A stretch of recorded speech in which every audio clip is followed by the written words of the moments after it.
안녕하세요. 사업의 첫걸음부터 성공의 정상까지 동행하는 사업 끌어주는 남자 박재형입니다. 며칠 전 친구 한 명이 전화가 왔습니다. 그리고 와이프가 사업을 한번 해보려는데 프랜차이즈가 좋을 것 같다. 전문가인 네가 볼 때 창업 시 주의해야 할 사항이 있냐고 물었습니다. 겨우 모은 돈을 투자를 해서 막상 사업을 하려니 너무 무섭다고요. 그래서 프랜차이즈 사업의 전문가로서 제가 조언을 해준 내용이 있습니다. 오늘은 이 내용을 여러분들께도 설명을 드려보려 합니다. 프랜차이즈 창업 시 주의사항 첫 번째, 제발 유행 브랜드를 조심하세요. 이 부분은 제가 다른 영상을 통해서도 한번 말씀드린 적이 있습니다. 특히 최근에 이런 유행 브랜드가 위험한 이유를 몸소 겪은 사항이 있는데요. 제가 이름만 말씀드리면 알만한 디저트 브랜드입니다. 이 브랜드의 점주님들이 찾아오셔서 본사와 문제가 있으니 분쟁 조정을 진행해달라고 하셨습니다. 점주님들이 원하는 사항은 한참 잘 나가던 1, 2년 전에 비해 매출이 7, 8배가량 감소를 해서 운영을 할수록 적자가 나니 폐업을 하고 싶다는 것이었습니다.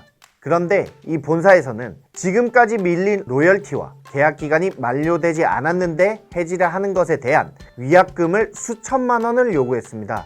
그래서 지금 이 점주님들을 도와드리고 있는데 문제는 본사의 태도입니다. 이 본사는 요 몇 년 동안 돈을 꽤 많이 벌었거든요. 여러분들이 생각하시는 것 그 이상으로요. 그리고 현재 사업에 대한 의지가 떨어져 있는 상황입니다. 돈은 벌었고 매출은 예전만큼 나오지 않고 언제든 사업을 접어도 된다는 태도입니다. 그래서 점주님들이 공정위에 신고를 하겠다, 소송을 진행하겠다고 해도 무서워하지 않습니다. 처벌을 받아도 소송에서 져도 경제적으로는 자신들이 벌어들인 돈에 비해 얼마 되지도 않을 거라는 태도를 보이고 있는 겁니다.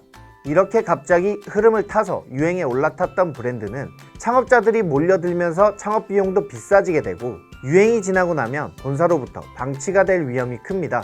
방치만 되면 다행이죠. 제가 말씀드린 사례처럼 오히려 힘들어서 폐업하겠다는 점주를 상대로 3천만 원의 위약금을 내놓으라고 하는 본사도 있다는 것을 잘 알아두시기 바랍니다. 두 번째, 창업지원금을 준다고 절대 좋아하지 마세요. 어떤 프랜차이즈 본사들은 창업 시 이런저런 지원을 해주겠다는 감언이설로 창업자를 꼬십니다. 그런데 이 지원금들은 계약 기간을 지키지 못하고 폐업을 하는 경우에는 독이 됩니다. 본사들은 대부분 계약 기간 만료 전에 폐업을 하게 되면 이 지원금을 다 돌려줘야 한다는 조항을 계약서에 넣어 놓습니다.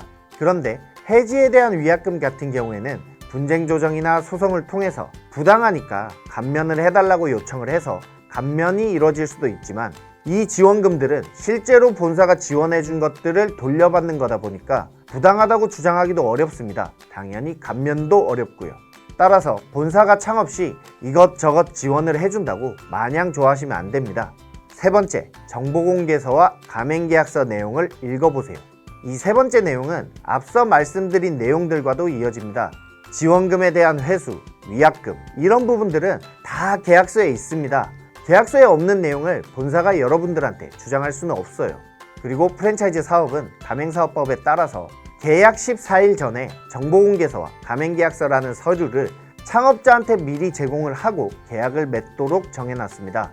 그런데 이 14일 동안 이 서류들을 단 한 번도 쳐다보지 않는 창업자들이 90%가 넘을 겁니다. 심지어 14일이라는 기간을 지키지 않고 바로 계약하자는 본사들의 요구에 넘어가는 분들도 대부분입니다. 제발 법으로 정해진 기간 동안 차분하게 정보공개서와 가맹계약서를 하나하나 다 읽어보세요. 지금 당장 지불해야 할 가맹금, 교육비, 보증금은 얼마인지, 인테리어 비용은 얼마나 드는지 뿐만 아니라 혹시 폐업을 하게 되면 어떤 페널티가 주어지는지, 계약 기간은 정확히 몇 년인지, 재계약 시 가맹금이나 교육비를 내야 되는지 등 사업의 시작과 끝까지 모든 계약 내용을 꼼꼼히 보셔야 합니다.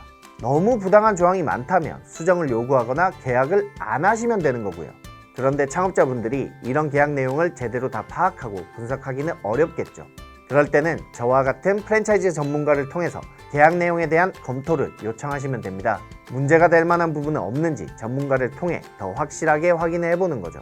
프랜차이즈 사업은 이런 식으로 시작부터 제대로 된 브랜드를 고르는 게 정말 중요합니다. 가맹점주분들의 사업의 성공에 대한 열쇠는 제대로 된 브랜드를 찾는 것, 그리고 사업을 시작하기 전에는 항상 본사를 100% 믿으면 안 된다는 것 절대 잊지 마시기 바랍니다. 이상으로 사업 끌어주는 남자 박재형이었습니다. 감사합니다.